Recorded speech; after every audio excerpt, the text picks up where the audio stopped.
Bonjour, bonsoir et surtout bon après-midi. Cela ne dépendra qu'à l'heure à laquelle vous allez me suivre. Bienvenue encore une fois à Valentina Bisso Yasika. Bienvenue encore une fois à Valentina Bisso Yakala. Yachena Bisso Inès MM officiel. Tozo souhaitez bien Kakaba bienvenue et surtout de partout où vous êtes en train de nous suivre. Comme je vous ai toujours dit, bande kolanga biso toyaka pamba pamba pamba te soki boyoki tout comme bongeni biso, cela veut dire que yakoloba et ezali. Alors nous voici encore une fois bande kolanga dossier Stade de France, dossier Fally Ipupa. Ah bande kolanga na memeni bino réaction ya ba membre F victime concernant voyage au basali. Il y a que se préparer pour le Stade de France. Déjà, Stade de France, c'est que Betama, na date, il y a le 2, na le 3 mai.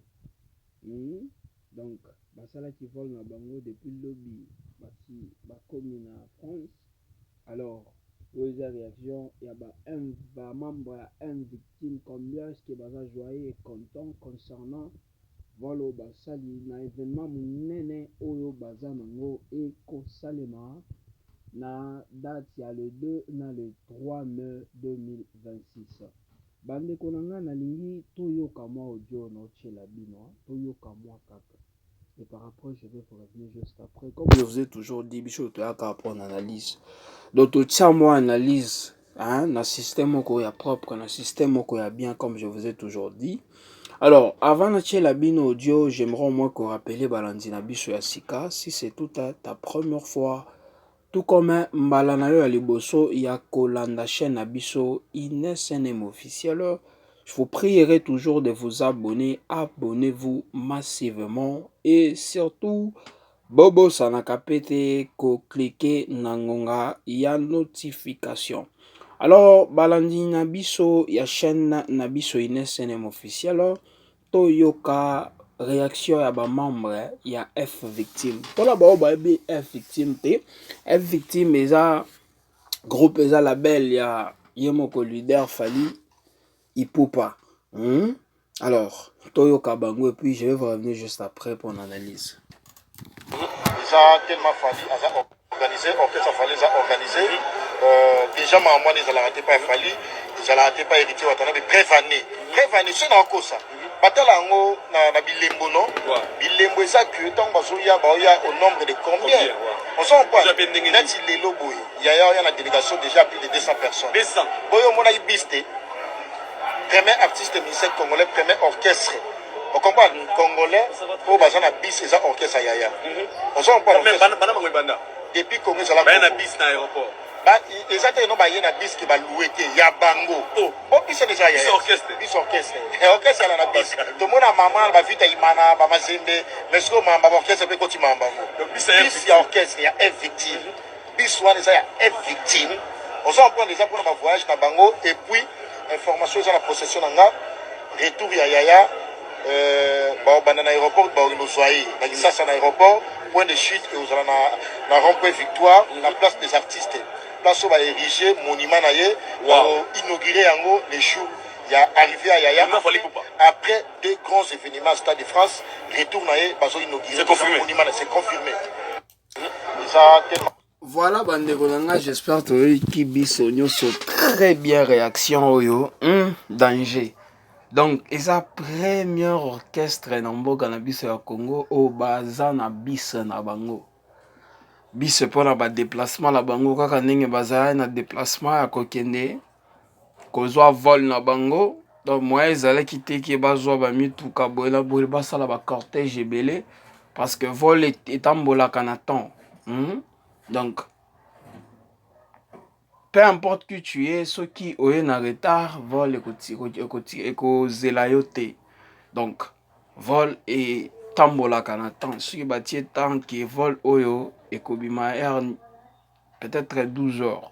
Donc, yo, il faut aux alawana déjà au plus tard 12 heures pour nous préparer bilo konyo sur ba contrôle les alaka. Bande konangai. Alors, Raison pour laquelle orchestre F Victime, tout comme label F Victime, ba préféra qui na bango déjà kalabami somela bis. Bino mo boyebi ba embouteillage ya mboka na biso. Oki o raté vol na yo kaka pona embouteillage et surtout kaka ndenge alobi plus de 200 artistes. Donc soki baza ebele boye ba membre staff technique nyonso eza kuna na kati. Soki bolingaki kozwa, soki balingaki bazwa mituka. Hein? Elingaki osala ba embouteillage, ba cortège ebele, elingaki elekisa temps. Hein? Soki temps ekomi ke avion il faut décoller. Choix eza te ko décoller nango. N'importe que nga na sombi billet, na sana ba visa, na passeport eza valide, des expirés te likambo wana ekipa te donc. Il faut que respecter ton raison pour laquelle ba préféra qui bazwa bis na bango. Batambola rapidement bakoma à temps pour que ba rater bis na bango te. Eza elo moko ko féliciter. Parce que eza bango batu nyonso te ba pansaka biloko bongo. Vous voyez un peu.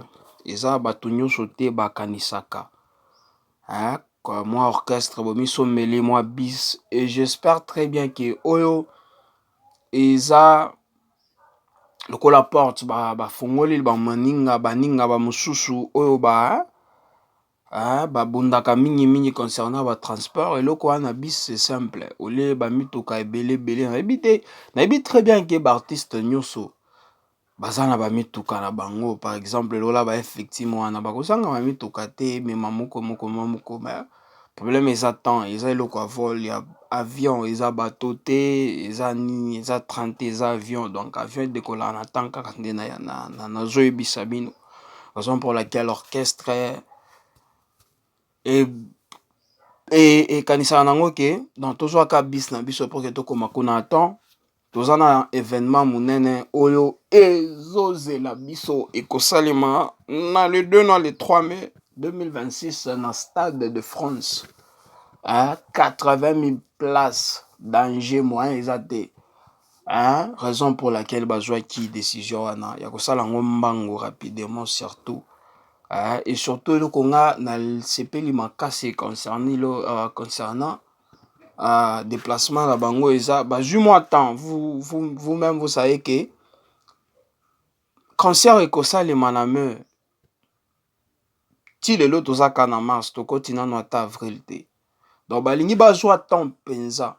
Comme moi je vous ai toujours dit que biloko wana ba showcase, ba concert, ba événement et se préparaka.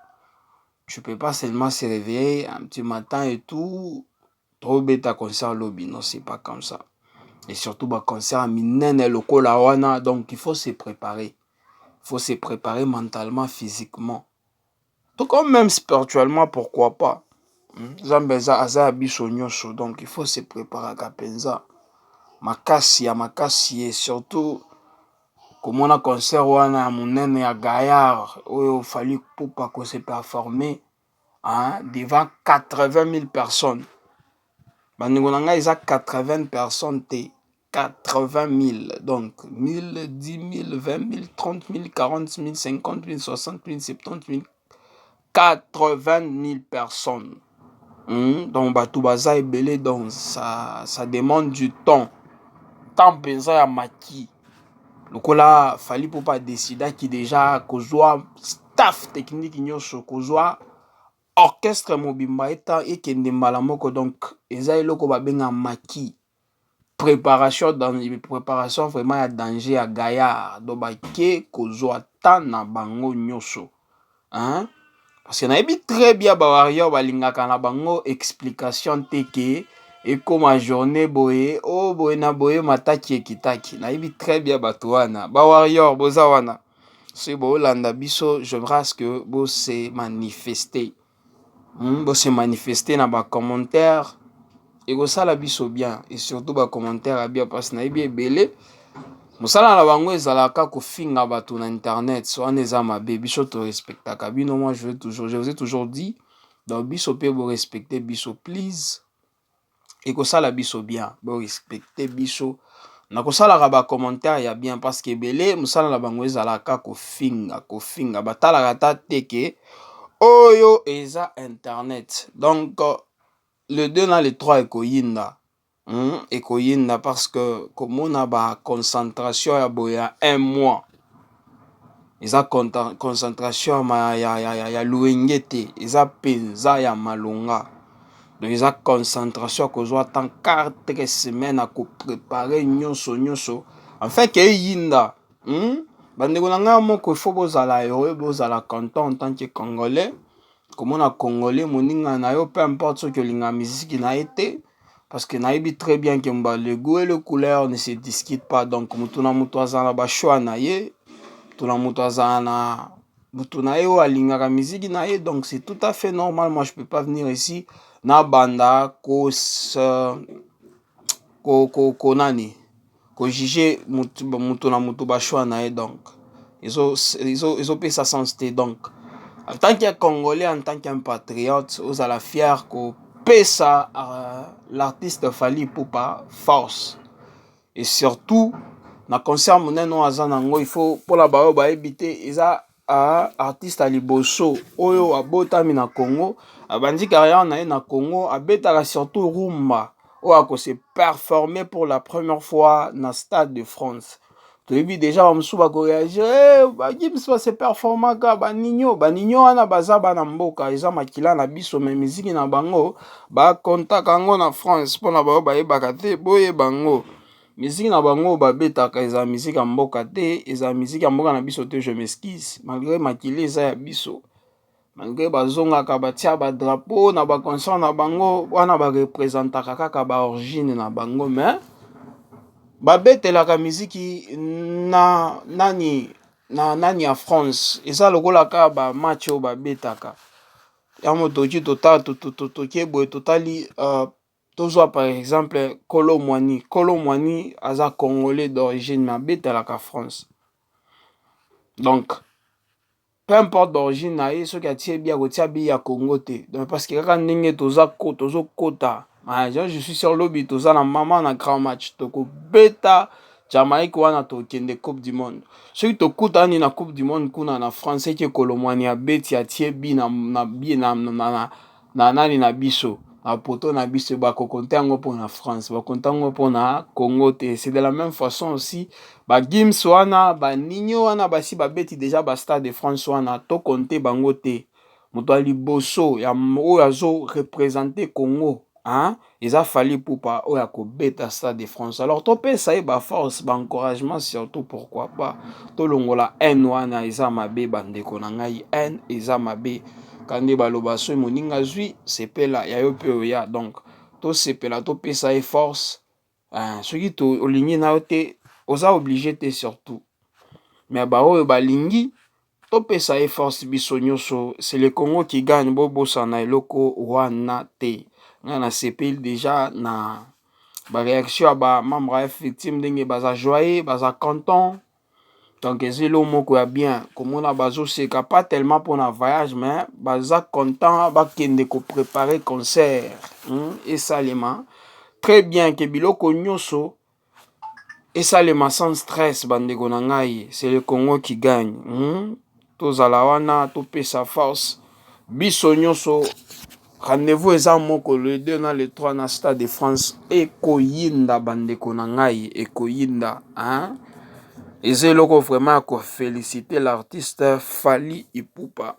Oyo eza ba vision, ba jeune artiste oyo bazoya bazana sima na bango. Eza exemple à kozwa pe, bozwa ba exemple à bongo.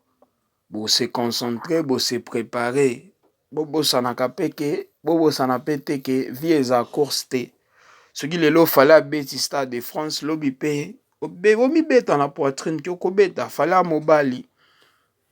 Maki azana makila lokola yo, donc yo pe zwa concentration na yo travailler. Lelo Fally abeti France Stade de France, kobeta Stade de France. Tala pe ba jour tala mwa bania oyo ya ototiki ba année 2009. Fally ayeba kiteke lelo akobeta mazalangi na vision wana. Moi je vous ai toujours dit na lingaka état d'esprit à Fally Ipupa. Mutu na vie oyo eza vision. Il faut zala na vision ya vie. Ozala na vision nini okosala lobby. Fally Ipupa wana aza mutu, aza exemple ya bato ebele ya kozwa. pas tellement kaka na domaine ya musique, na ma domaine ebele eza exemple ya kozwa zala na vision. Ata lelo esimbi te bake lelo lobi ekosimba ya malongwa, il faut kozala nde na vision na mutu koplanifiaka futur avenir na système moko ya propre, parce que soki tomoni très bien tolandeli ba émission ebele ofali asali na kala na ba 2009 10 11 12 13 14 15 abanda déjà koplanifie concert oyo. Soki bolanda makasi Fally Ipupa abanda koplanifie concert yango azwi temps na ye. Lelo toza en 2026 je m'excuse, soki totie kaka letse toloba 2014 lelo toza en 2026, donc eza déjà 12 ans azwi temps na ye ya koplanifie. Wana nde état d'esprit ya bien. Et kotala bastade ola bastade de France wana ezelomo omoniki bamosusu kaka nde balobaki ka nde Gimsa alekaki na baémission alobiki nga nakoki obeta yango 10. C'est pas dire que parce que c'est azo évolué na France et mati ekiti boyena boye, non. Il faut boyebaka ke a planifier déjà eloko wana soki ase sentir ki akobeta, donc eza eloko eza na moto aplanifiyaka. Soki atia yango na média, cela ne veut pas dire que azana donc il est déjà validé na France aoki osala ba sold out ya te. Eza état d'esprit, eza koplanifier eloko bokoyeba lisusu mo yango te ke aplanifiaka déjà eloko wana abeta kaka historique. Wana ozala historique 10 stades de France, 10 jours elandami. Premier jour, deuxième, troisième, quatrième, cinquième, sixième, septième, huitième, neuvième, 10e jour, 10 jours. Donc, ça, qu'on planifie en gros. On a une pesa pe force, ba jeune talent. Ozala na état d'esprit, le gola Fally Ipupa, na ba mususu baza ebele, ba etie watana be ba faire gola. Bozwa ba état d'esprit wana bino pe bokende liboso bosala vraiment ebele ya malonga. Voilà bandeko na nganga na lingaka bino boye tozo sala ba partage bino pe bozo réagir na ba commentaire, bozo pesa pe ba avis na bino concernant préparation concernant showcase au fallait aussi performer, concert au fallait aussi performer. Na Stade de France, na date, il y a les 2, na les 3. De la même façon, j'aimerais aussi rappeler Balandi Nabiso Yassika, si c'est toute ta première fois. Tout comme Balanayo Aliboso, à la chaîne Nabiso INSNM officiel. S'il vous plaît, abonnez-vous massivement. Et surtout, Bobo Sanakapete, cliquez dans la notification, comme je vous ai toujours dit. Malam la notification, et à la chaque fois qu'il y a INSNM officiel à cette vidéo, vous allez notifier. Voilà, bande Golanga, il y a bien et où me la kate, to komi na souke bandarape silaka, to komi na souka partage na biso. Merci bino ba fidèle. Bolanda chaîne na biso INSNM officiel. Boye baké to linga bino mingi boza ebele pour que to bando tanga ba kombo to lingi bino mingi. Alors comme je vous ai toujours dit bande konanga balandi na biso, bye et surtout à la prochaine na système moko ya propre. Ciao.